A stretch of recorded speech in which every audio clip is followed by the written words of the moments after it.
The sound of an airplane cabin hums under a heartbeat-like rhythm, a faint beeping, then, silence. The flight attendant's words cut through the quiet cabin like a blade. Either you leave, or we won't take off. Gasps, then stillness. A father stands frozen, his arms spread protectively around his daughter, a frail 13-year-old girl whose life depends on the soft, rhythmic hum of a portable life support machine. Her name was Amara Reed, and what happened next would shake an entire airline and force a nation to ask what justice really means. Marcus Reed wasn't a man who sought attention. He was a mechanic, a quiet soul from Portland who'd spent years saving every extra dollar to help his daughter breathe. Literally, Amara had been born with a rare lung disorder, one that made every inhale a battle, every exhale a fragile victory. But inside that little girl burned a light, curious, gentle, full of mischief. She loved the smell of rain. She collected stickers of airplanes. Every night before bed, she'd whisper, "One day, Daddy, I'm gonna fly." So when the doctors finally said there was hope, a specialist in Seattle who might give her that chance, Marcus didn't hesitate. He filled out every form, got every clearance, called every number. He double-checked with the airline. The machine was FAA approved. He carried medical documents, power adapters, and a doctor's signature stamped in bold. He did everything right, and yet, doing everything right wasn't enough. When they boarded that flight, Amara's eyes shone with quiet excitement. The sound of engines starting up felt like the beginning of something new. She clutched her stuffed toy, a faded white bear named Pilot Pete, and whispered, "We're really going, huh, Daddy?" Marcus smiled. "We're really going." But then, footsteps, a voice, sharp, dismissive. A flight attendant, Ms. Collins, stopped beside them, her polished shoes tapping against the cabin floor. "What's that noise?" she asked, frowning. Marcus explained softly, "It's her portable life support system. We have clearance from." She cut him off. "That can't be safe. We can't have equipment like that running during the flight."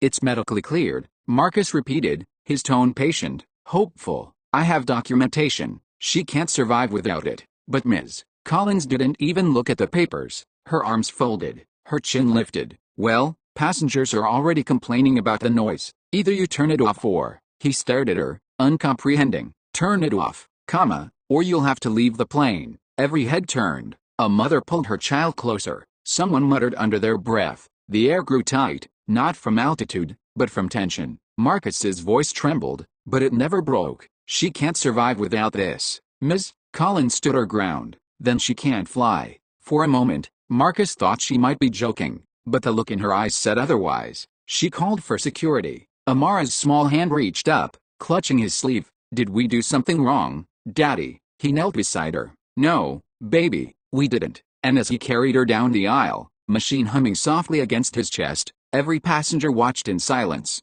Some lowered their eyes, others filmed with their phones. Only one woman spoke, a nurse, sitting near the back. Her voice cracked through the heavy quiet. "She's on life support. This isn't right." But by then, Marcus and Amara were already gone. Outside the terminal, Marcus sat on the cold bench, holding his daughter close as her machine buzzed faintly beside them. He wanted to scream, to fight, to demand an explanation, but all he could do was whisper reassurance into her ear. "Daddy's here. You're okay. You're safe." In that moment, the world felt impossibly cruel. He had trusted the system, followed every rule, and yet, the system had failed the most innocent person he knew. What Marcus didn't know was that someone inside that plane, maybe the same nurse who'd spoken up, had uploaded the video to social media. Within minutes, it was spreading like wildfire. A single caption would light a match. "Flight attendant kicks out a little girl on life support." And before the plane even left the runway, justice had already begun to stir. Because you can silence a father in one moment, but you can't silence the truth forever. Before we dive deeper into this story, take a moment to subscribe. It truly means a lot. I spent hours crafting this story just for you. Every like, every comment helps keep stories like this alive. Stories that remind us how fragile power is, and how unstoppable love can be. Before that flight, before the cameras, the outrage, the headlines, there was just a father trying to keep his little girl alive. Marcus Reed lived in a small one-story home on the outskirts of Portland. Paint peeling from the edges, grass a little too long, but the porch always swept clean. He worked long shifts as a mechanic, his hands calloused from years of tightening bolts and fixing engines. He used to tell Amara that machines were just hearts made of metal. You treat them right, and they'll keep beating. But her machine was different. It wasn't an engine he could fix with a wrench or oil. It was the thing that kept his daughter breathing. Amara had been diagnosed with pulmonary alveolar proteinosis, a rare lung disorder that filled her airways with fluid, making each breath a fight. Doctors had given her slim odds at birth, but Marcus refused to listen to numbers. "She's not a number," he'd said. "She's my girl." So he learned, studied, watched tutorials, memorized medical charts. He became part father, part technician, part doctor, always ready to restart the little machine that sat beside her bed, always listening for the sound of its rhythmic hum. Their home was small, but it was full of laughter. Amara loved to draw. She filled notebooks with pictures of clouds and airplanes. Her dream was simple: to see the world from the sky, to look down on the clouds she had only ever imagined. When doctors mentioned a new treatment in Seattle, something that could improve her lungs and possibly free her from dependence on the machine, it was like someone had opened a window in their lives. Hope, real hope, poured in. Marcus worked overtime, sold his old pickup truck, even borrowed from his brother to afford the travel. Every form, every clearance, every medical approval, he gathered them all in a neat binder, labeled with her name,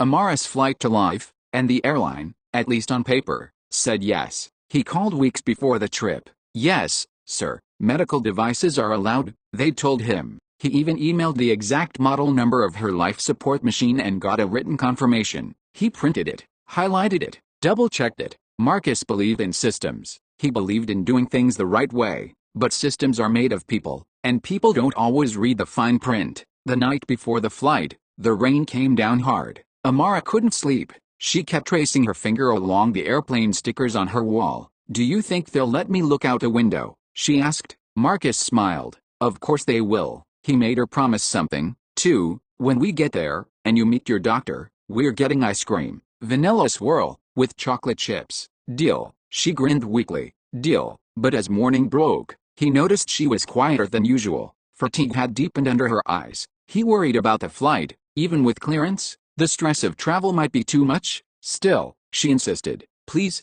Daddy, I want to go." And so, they went. The airport was chaos. Families rushing, announcements echoing, children crying. Marcus moved carefully, the machine secured in a rolling case beside him. A few passengers stared, some curious, others wary. At security, an agent asked about the device. Marcus handed over the paperwork. The officer nodded politely and waved them through. Everything seemed fine. For a moment, Marcus allowed himself to relax. He'd made it this far. Nothing could go wrong now. But sometimes, injustice doesn't arrive as a gunshot or a scream. Sometimes it arrives in a uniform and a polite smile, the kind that hides indifference behind procedure. Ms. Collins had been with the airline for 11 years, known for efficiency but whispered about for her lack of empathy. To her, every rule was rigid, every exception a nuisance. And when she heard the soft hum of Amara's machine during boarding, it triggered something. Maybe annoyance, maybe fear of being blamed, maybe just ego. She made a decision in seconds, a decision that would change everything. The pilot hadn't even been informed yet. The cabin crew hadn't reviewed the medical note, but Ms. Collins saw an opportunity to assert control, and she took it. Later, witnesses would say she seemed more concerned about her authority than the child's safety, but in that moment, all Marcus saw was confusion turning into confrontation. "I don't care what clearance you think you have." Those words would burn into him forever, because to Marcus, they weren't just words, they were the sound of a system discarding his daughter's right to exist comfortably in a world that wasn't built for her. After the incident, when people would ask what hurt most, he wouldn't mention humiliation or anger. He'd simply say, "The look in my daughter's eyes, when she thought she'd done something wrong." That moment, that single look, would later fuel everything that came after, because when you strip a man of his dignity in front of his child, he either breaks, or he builds something stronger. Marcus was about to build something stronger. Within hours, videos began circulating, strangers sharing the story, outrage spreading like wildfire, people demanding answers. How could this happen? Who is responsible? And why did no one speak up? It was the beginning of a storm that would sweep across the airline industry, through courtrooms, into homes, forcing people to confront a question most avoid. When rules and compassion collide, which one wins? If you were in Marcus's shoes, if it was your child, your loved one, what would you have done in that cabin? Would you have fought back right then and there, or walked away quietly like he did? Comment below. I'm reading your thoughts. The moment before everything shattered was almost peaceful. Amara sat by the window, her small fingers tracing condensation on the glass. The machine at her side hummed faintly, a soft, steady rhythm, like the pulse of hope itself. Marcus was double-checking her tubing when he felt the shift, that subtle, invisible tension that creeps in before a storm. He glanced up, and saw Ms. Collins approaching again, clipboard in hand. "Sir," she said sharply, "I've spoken with my supervisor. That device can't remain on during takeoff." Marcus blinked. "Ma'am, I showed you the clearance forms. It's medically approved. It's battery-operated, no interference risk." But her tone didn't waver. "It's causing discomfort to nearby passengers. If you can't turn it off, we'll have to remove you from the flight." A murmur rippled through the cabin. Someone whispered, "Isn't that a medical thing?" Another voice muttered, "Just follow the rules." Marcus's throat tightened. "Please, she can't survive without this. The hospital in Seattle is waiting for her. I can show you the email again." Ms. Collins exhaled through her nose, irritation flashing across her face. "I don't care what you think you have," she interrupted. "It's disruptive, and you need to comply." The words hung there, cold, final, mechanical. Amara's breathing hitched. "Daddy, are we in trouble?" she whispered. He shook his head quickly. "No, sweetheart, we're okay." But inside, he was anything but okay. His heart pounded so hard it drowned out the machine's hum. He knew anger wouldn't help. He knew yelling could make things worse. Still, a part of him wanted to scream, to shout loud enough for every indifferent face on that plane to look at him not as an inconvenience, but as a father protecting his child. "Ma'am," he said finally, voice trembling, "if this was your child, what would you do?" Ms. Collins didn't answer. She just pressed the call button for security. A flight attendant across the aisle shifted uncomfortably. Another whispered, "Maybe let him show the paperwork." But Ms. Collins raised her hand, silencing her own crew. Marcus turned to the passengers. Dozens of eyes met his, but no one moved. No one wanted to be that person. The machine beeped softly. Each sound felt louder now, amplified by the tension. A few rows back, a woman, later identified as Nurse Elena Vasquez, recognized the model. She'd seen it before in pediatric care. Her hand shot up. "She's on life support," she said. "That's legal to fly with. It's medical-grade equipment." But Ms. Collins didn't even look at her. "I'll have security escort them out," she said into her radio. Amara's eyes filled with tears. "Daddy," she whispered, "I don't want to leave,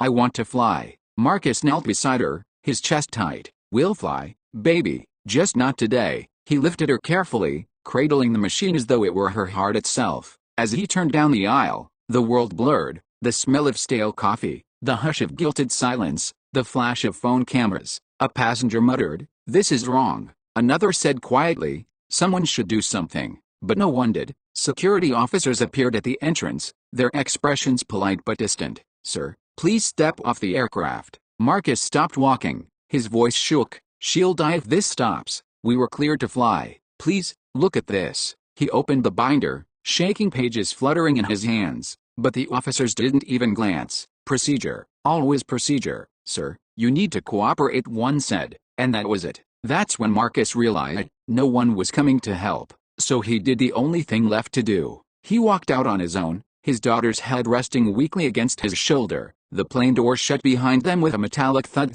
a sound that would haunt him for years. In the terminal, Marcus set Amara down on a bench. She looked up at him with wide, confused eyes. "Did we do something wrong?" He swallowed hard. "No, baby, we didn't." He held her hand as she cried quietly, her tears falling onto the sleeve of his jacket. The machine buzzed softly beside them, doing the one thing no human in that moment had done, keeping her alive. Back inside the plane, the silence was heavy. Passengers shifted in discomfort. Nurse Vasquez turned to the man beside her and whispered, "That's not just wrong. That's cruel." She pulled out her phone, her hands trembling, and hit record. The footage captured everything: Marcus's trembling voice, the machine's hum, Amara's frightened face, and the cold finality in Ms. Collins's tone. Within minutes, the video was online. Within hours, it had millions of views. Captions flashed across screens. "Father and daughter kick off flight. Girl on life support removed from plane. Where's the compassion?" The airline's PR department scrambled. Calls flooded in.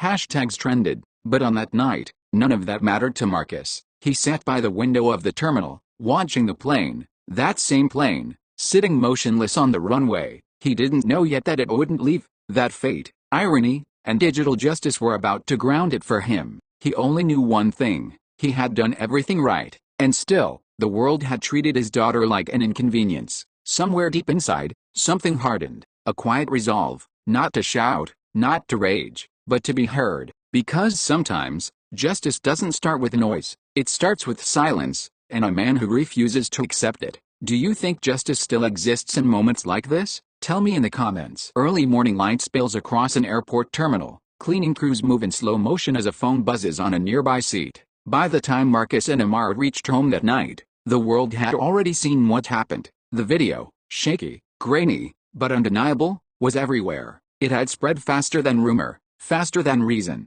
and somewhere inside that storm of outrage, compassion, and disbelief, a father sat beside his sleeping daughter, wondering if any of it would make a difference. Marcus scrolled through his phone, eyes heavy. Hundreds of messages, strangers, reporters, activists, people demanding justice. Let Amara fly. Justice for Amara. Grounded for compassion. Each hashtag was a spark in a growing fire. But in the small, quiet house on Alder Street, Marcus wasn't thinking about trends. He was thinking about his promise. Vanilla swirl, chocolate chips, a simple ice cream date that never happened. He looked over at her, sleeping peacefully, her machine's gentle hum blending with the sound of the rain outside, and something shifted in him. Not anger, not vengeance, something purer, resolve. The next morning, he sat at his kitchen table and opened his laptop. He didn't call a lawyer first. He didn't plan a protest. He wrote, "My daughter Amara was removed from a flight because your life support machine made too much noise. We had medical clearance. We had approval. We had hope.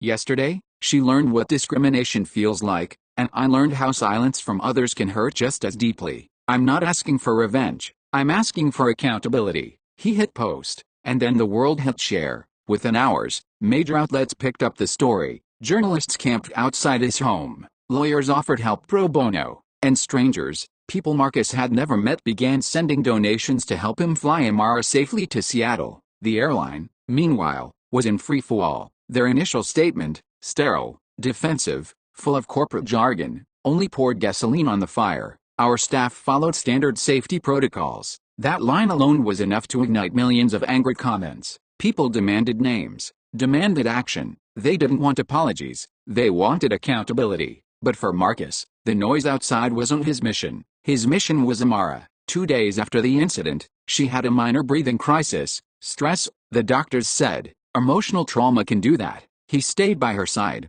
holding her hand as paramedics checked her vitals. And when they left, she whispered through the mask, "Daddy, why were they so mean?" He didn't know how to answer. How do you explain the small cruelties of power to a child who still believes people are good? So he told her the only truth he knew. Because they forgot what compassion means. But we're going to remind them. That was the moment Marcus decided to fight back. Not just for his daughter, but for every person who'd ever been humiliated, dismissed, or silenced because someone in power refused to care. He reached out to a civil rights attorney, Rachel Torres, known for her fearlessness against corporations. When she arrived at his home, she didn't bring cameras or promises. She brought a folder and a quiet determination. "Marcus," she said, "what they did wasn't just wrong, it was unlawful. We'll file a complaint with the Department of Transportation, the FAA, and the airline's corporate board. But I need you to be ready. They'll push back hard." He nodded. "I've been pushed before." Together, they compiled evidence,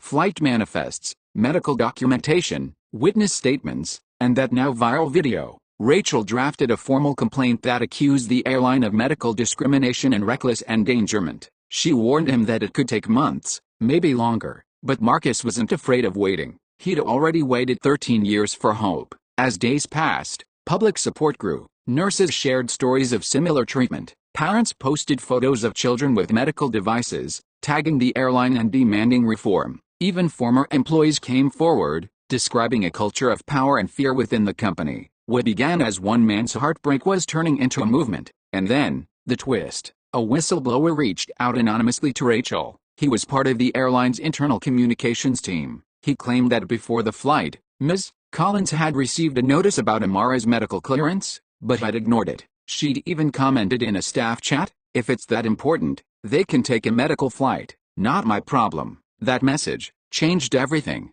Rachel presented the evidence to the media. The airline couldn't hide behind procedure anymore. They'd known. They'd chosen not to care. The company's stock dipped overnight. Executives scrambled to control the narrative. And Marcus, standing quietly behind Rachel during the press briefing, became the face of something larger, not anger, but grace. When a reporter asked him, "What do you want to say to Ms. Collins?" Marcus paused, then answered softly, "I want her to know my daughter forgives her, but I don't." The words weren't spiteful, they were raw, real, human, and in that moment, the room went silent. Later that night, Marcus found Amara sitting up in bed, sketching. She was drawing an airplane, but not like before. This one had a heart painted on its wings. "Is that us?" he asked. She smiled weakly. "It's everyone who helped us fly." He nodded, tears in his eyes. "Then we'll make sure no one else gets kicked off that plane again." Days turned into weeks, and while Amara's health remained fragile, the world outside was changing. The story that began on a single flight had grown wings of its own. Protests appeared at airports across the country, quiet demonstrations with handmade signs, compassion over control, let her fly, power without empathy is nothing. Inside the airline's glass headquarters, executives met behind closed doors. Their smiles were gone, their brand was bleeding, and the name Marcus Reed had become synonymous with moral courage. But Marcus didn't see himself as a hero. He saw himself as a father who refused to let silence have the last word. Rachel Torres, his attorney, spent every waking hour gathering leverage. Witnesses were now lining up, cabin crew, airport staff, even passengers who'd stayed silent that day. One by one, their stories painted a damning picture. The airline had ignored medical clearance, they'd prioritized convenience over compassion, and their internal culture, as whistleblowers revealed, rewarded control more than care. It was no longer about one flight, it was about what happens when power forgets its purpose. Rachel looked up from the folder. "They're offering a settlement," she said carefully. "A large one." Marcus frowned. "So they want to buy silence?" Rachel nodded. "Essentially, yes." He leaned back in his chair, exhausted but steady. "Then they don't understand me." She smiled faintly. "That's what I told them." That same afternoon, Marcus went live on social media. No lawyers, no script, just him, sitting at his kitchen table with Amara sketching in the background. "They offered us money to go quiet," he said, "but this was never about money. My daughter deserves more than an apology check. She deserves a world that learns from this." The stream lasted 5 minutes. It reached 6 million views in 2 hours, and then came the real turning point. An internal investigation, rushed, defensive, and meant to save face, uncovered what Rachel already knew. Ms. Collins had received the clearance notice twice. She had signed off on it herself. When confronted, she denied wrongdoing, until the staff chat logs were leaked publicly. Her own words were there, cold and damning. "If that's life support, it's not my responsibility. I'm not running a hospital." The backlash was instant. Her suspension became a termination, and suddenly, the airline wasn't just apologizing, it was pleading for mercy from the public it had betrayed. "We failed a family. We failed a child." Effective immediately, we're implementing mandatory compassion training and reviewing all disability policies. Mr. Reed, we are deeply sorry, but Marcus didn't attend their press conference. He was at home, sitting beside Amara, watching her sleep. Because the truth was, none of this had ever been about vengeance. It was about ensuring no one else would have to live that moment again. In the days that followed, support flooded in. The Department of Transportation announced a review of medical access policies on all U.S. carriers. Airlines began revising protocols, retraining crews, adding compassion modules to onboarding programs, and that video, became mandatory viewing in aviation ethics courses. The power had shifted, not through violence, not through fury, but through truth. Still, Marcus carried the weight of that night. Because victory doesn't erase trauma, it transforms it. One evening, as the sun set beyond the window, Rachel stopped by to deliver news. "They've offered to name a training program after her," she said. "The Amara Initiative. It'll teach flight crews how to handle passengers with medical needs, with empathy." Marcus didn't speak at first. He just nodded, tears forming in his eyes. "She'd like that," he finally said. "She always wanted to help people." Later that night, Amara woke up coughing lightly. Marcus hurried over, adjusting her oxygen flow. When she caught her breath, she smiled faintly. "Daddy, are we flying yet?" He chuckled softly. "Not yet, sweetheart, but soon." She nodded, eyes drifting closed again, and for the first time since that awful day, Marcus believed it. They would fly again. Weeks later, Rachel called with one more update. "The FAA's final ruling is in," she said.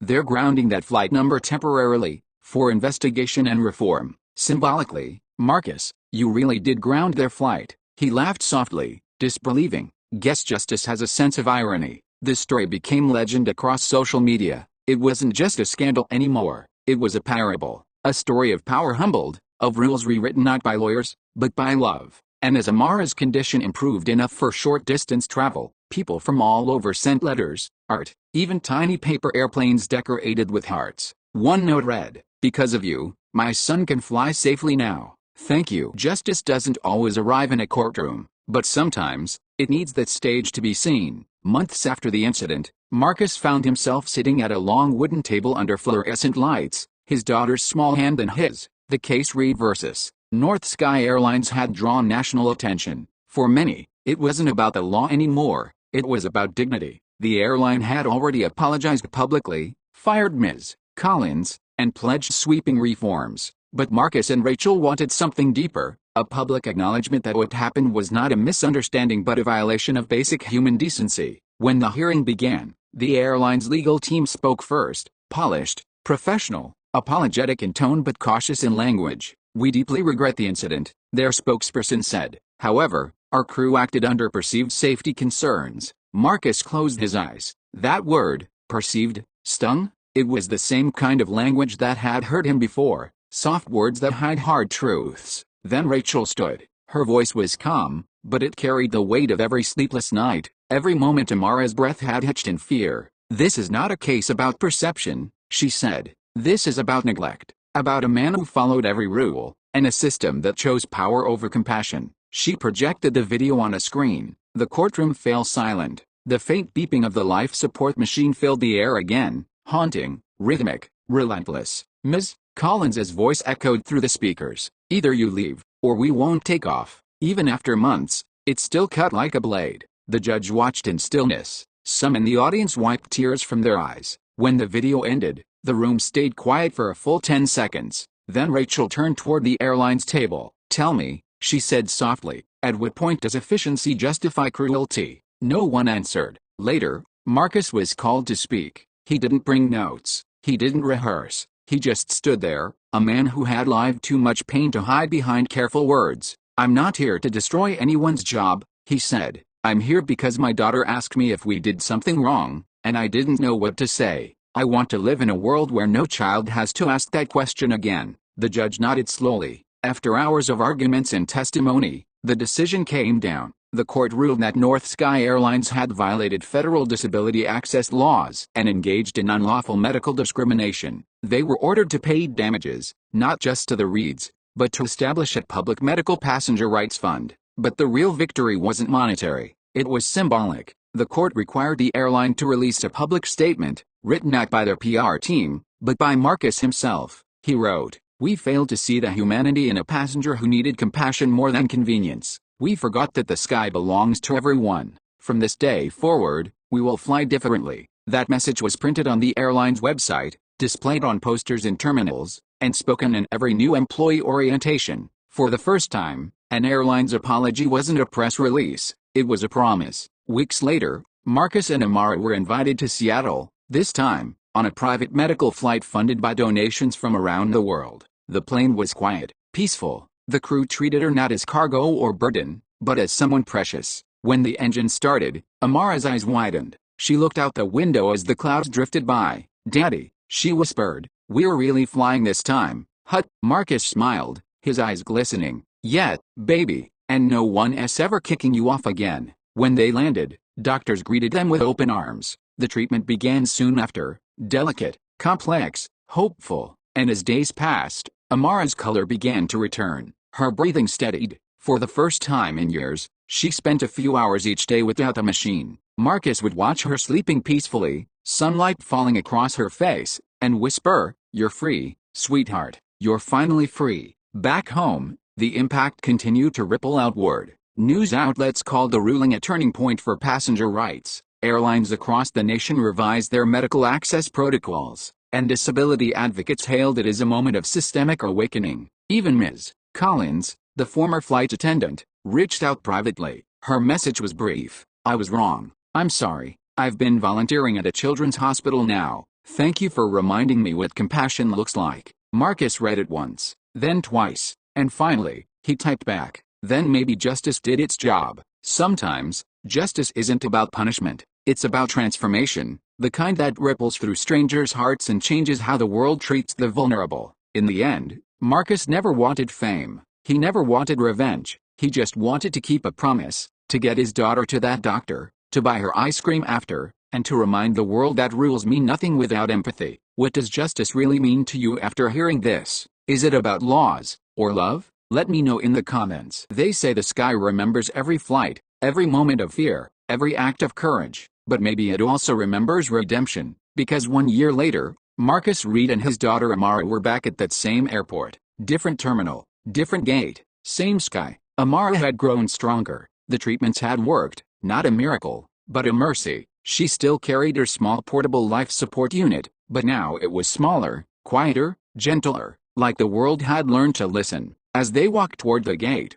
people recognized them. A few smiled, some nodded respectfully. One flight attendant even approached with tears in her eyes. "You don't know me," she said softly, "but I joined because of your story. I wanted to be part of the change." Marcus smiled, humbled. "Then you already are." They boarded the plane, and this time, the cabin was silent, not with fear, but with care. The captain's voice came over the speaker. "Ladies and gentlemen, today we are honored to welcome a very special guest on board. The reason our airline learned to fly differently. Welcome, Amara Reed." Applause filled the cabin. Marcus looked down at his daughter, whose face was glowing with joy. "Daddy," she whispered. They remembered. He squeezed her hand. "Yet, baby, the world remembers when you make it listen." While Amara slept peacefully during the flight, Marcus opened his phone and scrolled through messages from strangers, people whose lives had changed because of one act of courage. A mother wrote, "Because of you, my child with asthma can travel safely now." A veteran shared,